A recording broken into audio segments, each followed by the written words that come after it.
Glucose மானிட்டருக்குள் பேட்டரியை பொருத்துவதிலிருந்து துவங்குங்கள்.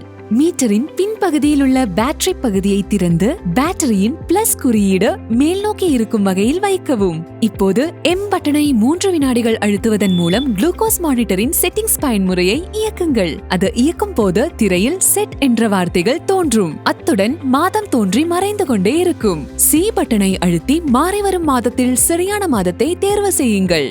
நீங்கள் தேர்ந்தெடுத்த மாதத்தை நிர்ணயிக்க M பட்டனை அழுத்துங்கள். அதன் பின் தேதி செட்டிங்கிற்கு செல்லுங்கள். இதே போல தேதி, நேரம் மற்றும் ஆண்டு ஆகியவற்றை நிர்ணயிக்கவும்.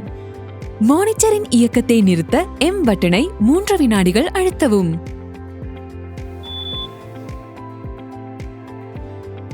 லான்சிங் சாதனத்தை நிறுவ அதனை திருகி திறந்திடுங்கள். அதன் பின் அதற்குள் ஒரு புதிய லான்செட்டை உறுதியாக பொருத்துங்கள். அதன் ஊசி வெளியே தெரியும் வகையில் அதன் முனையை திருகி மூடியை அகற்றுங்கள். அந்த மூடியை பத்திரமாக வைத்திருங்கள். தூக்கி வீசிடாதீர்கள். லான்சிங் சாதனத்தை மூடுங்கள். சர்மத்தின் தடிமண்ணுக்கு ஏற்ப குத்த வேண்டிய ஆழத்தை நிர்ணயம் செய்யுங்கள். லான்சிங் சாதனத்தின் முனையை ஒரு கையால் உறுதியாக பிடித்துக்கொண்டு மற்றொரு கையினால் சாதனத்தை லோட் செய்வதற்கு ஸ்லைடிங் பேரலை வெளியே இழுக்கவும். இப்போது மானிட்டரில் பட்டையை சொருகும் பகுதியில் ஒரு பரிசோதனை பட்டையை சொருகுங்கள். அதன் வெள்ளை அம்புக்குறி மானிட்டரை நோக்கி மேலே தெரியும் வகையில் இருக்க வேண்டும். மானிட்டர் தானாகவே இயங்க ஆரம்பிக்கும். மேலும் ஒரு இரத்த துளி குறியீடு தோன்றி மறையும்.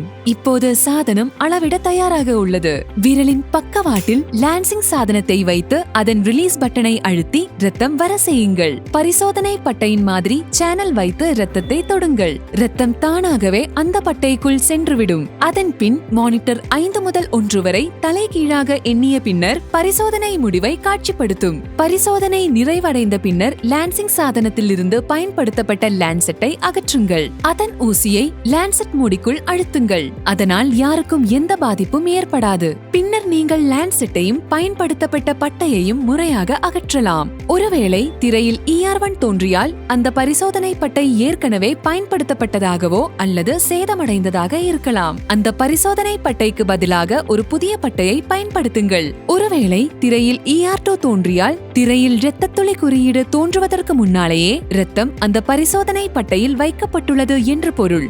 இப்போது ஒரு புதிய பரிசோதனை பட்டையை பொருத்தி இரத்த துளி குறியீடு தோன்றிய பின்னர் இரத்த மாதிரியை அதில் வைத்திடுங்கள். ஒருவேளை திரையில் ER3 தோன்றியால் குளுக்கோமீட்டர் சரியாக வேலை செய்ய முடியாத அளவுக்கு அது மிகவும் வெப்பமாகவோ அல்லது குளிர்ச்சியாகவோ உள்ளது என்று பொருள். இதன் இயக்க வெப்பநிலை 10 டிகிரி செல்சியஸ் முதல் 30 டிகிரி செல்சியஸ் வரை இருக்க வேண்டும். மானிட்டரின் வெப்பநிலை சரியாக 20 நிமிடங்கள் அதை நிறுத்தி வைத்துவிட்டு பிறகு பயன்படுத்துங்கள். ஒருவேளை திரையில் ER4 தோன்றியால் அளவிடுவதற்கு போதுமான இரத்த மாதிரி நிரம்பவில்லை என்று பொருள். அதனால் ஒரு புதிய பட்டையை பயன்படுத்தி அதில் இரத்த மாதிரியை வைத்து பரிசோதனையை மீண்டும் செய்திடுங்கள்.